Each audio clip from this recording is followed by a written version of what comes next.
नमस्कार दोस्तों, आपका स्वागत है शमीन शाला चैनल में। आज हम लेकर आए हैं आपके डाउट्स का सलूशन जो आपने हमसे कमेंट सेक्शन में पूछे थे।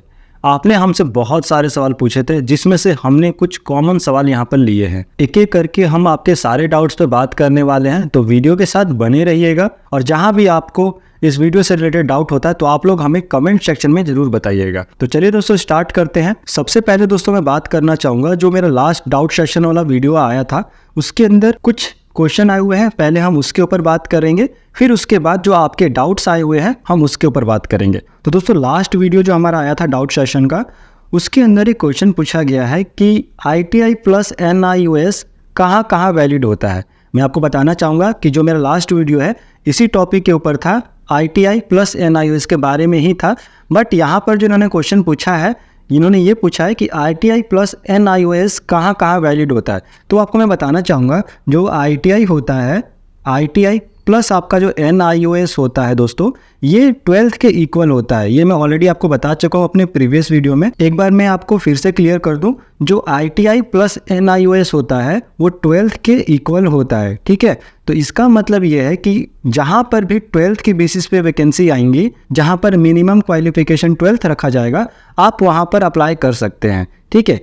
अगर आपके पास ITI प्लस NIOS है तो आप 12th के इक्वल हैं, और 12th लेवल पे कहीं भी वैकेंसी आती है तो वहाँ पर दोस्तों आप बिल्कुल अप्लाई कर सकते हो, ठीक है। अब हम बात करते हैं नेक्स्ट डाउट के ऊपर। सर मेरा टूल एंड डाई मेकर ये ट्रेड हुआ है और इस ट्रेड की अप्रेंटिसशिप के लिए रेलवे की किसी भी जोन में वैकेंसी नहीं निकल रही है, क्या मैं दूसरे ट्रेड में अप्लाई कर सकता हूँ? अगर कर सकता हूँ तो ट्रेड का नाम बताइए। तो यहाँ पर दोस्तों ये जो इनका क्वेश्चन है काफ़ी अच्छा क्वेश्चन है।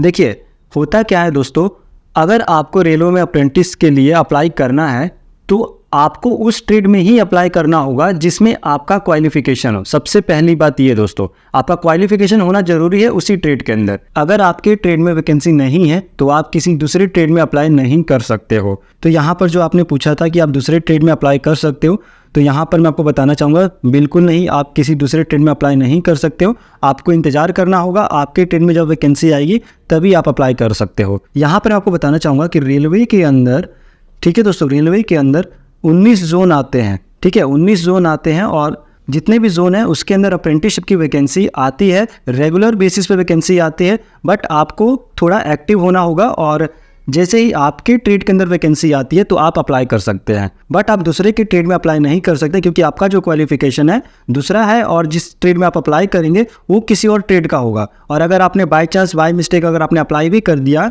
तो उस फॉर्म को रिजेक्ट कर दिया जाएगा रेलवे बोर्ड के द्वारा, ठीक है। तो आप किसी गलत ट्रेड में अप्लाई मत कीजिएगा, आप अपने ट्रेड के लिए वेट कीजिए। 100% आपके लिए भी कहीं ना कहीं किसी जोन में वैकेंसी जरूर आएगी। अब दोस्तों हम बात करते हैं नेक्स्ट डाउट के ऊपर, जो कि पूछा गया है, सर क्या हम इलेक्ट्रॉनिक मैकेनिक ट्रेड से लोको पायलट बन सकते हैं? यहाँ पर आपको कमेंट दिख रहा होगा, इसी डाउट के ऊपर हम बात करने वाले हैं। डाउट से पहले मैं आपको बताना चाहूँगा, ये जो डाउट है हमारे इस वीडियो पर आया हुआ है, जिस वीडियो का नाम है ITI इलेक्ट्रॉनिक्स मैकेनिक के लिए गवर्नमेंट डिपार्टमेंट में जॉब के असर। तो दोस्तों ये जो डाउट है इस वीडियो के अंदर पूछा गया था। अब दोस्तों डाउट इनका ये है कि इलेक्ट्रॉनिक्स मैकेनिक ट्रेड से ITI करने के बाद क्या लोको पायलट बन सकते हैं?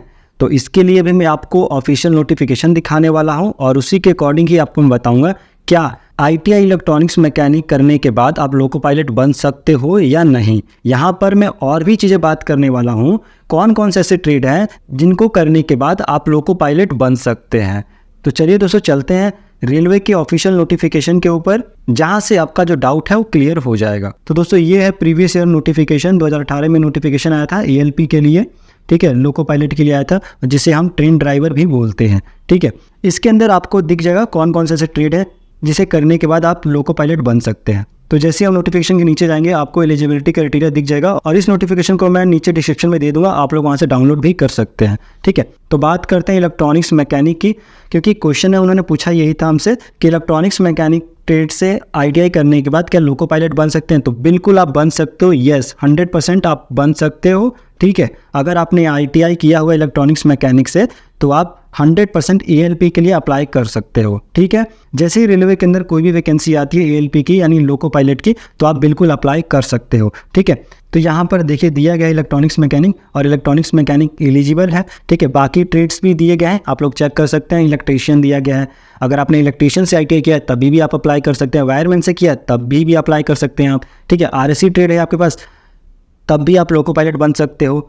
हीट इंजन से आपने किया हुआ है तब भी अप्लाई कर सकते हो। मैकेनिक डीजल से किया है या फिर मैकेनिक मोटर व्हीकल से किया है, ट्रैक्टर मैकेनिक से किया है, तो आप लोग अप्लाई कर सकते हो, बिल्कुल अप्लाई कर सकते हो। आगे बात करें बाकी अदर ट्रेड्स की, तो फीटर्स से किया है अगर आपने, ठीक है, ITI, तो आप भी अप्लाई कर सकते हो। बाकी यहाँ पर देख सकते हैं बहुत सारे ट्रेड्स दिए गए हैं। अगर आपने ITI इन किसी भी ट्रेड से किया हुआ है तो आप बिल्कुल अप्लाई कर सकते हो ELP के अंदर, ठीक है, और लोको पायलट आप बन सकते हो। साथ में आपको बताना चाहूँगा ये सारी की सारी क्वालिफिकेशन जो है आपकी टेक्नीशियन के लिए भी वैलिड है, ठीक है। टेक्नीशियन की पोस्ट भी आती है साथ में, ELP के साथ साथ टेक्नीशियन की पोस्ट भी आती है रेलवे के अंदर। तो अगर आपने इन किसी भी ट्रेड से ITI किया हुआ है तो आप ELP के लिए भी एलिजिबल है, साथ में टेक्नीशियन पोस्ट के लिए भी एलिजिबल है। तो मे भी दोस्तों आपका जो ये डाउट था क्लियर हो गया होगा, ठीक है। दोस्तों उम्मीद करते हैं कि आपको आपके सवालों का जवाब मिल गया है। अगर आपके मन में कोर्स या करियर से जुड़े और भी सवाल हैं तो आप हमें कमेंट सेक्शन में कमेंट करके अपने सवाल पूछ सकते हैं और उनका सलूशन पा सकते हैं। तो दोस्तों अगर आपने शमीन शाला चैनल को अभी तक सब्सक्राइब नहीं किया है तो जल्दी सब्सक्राइब कीजिए और वीडियो को लाइक करना मत भूलिएगा।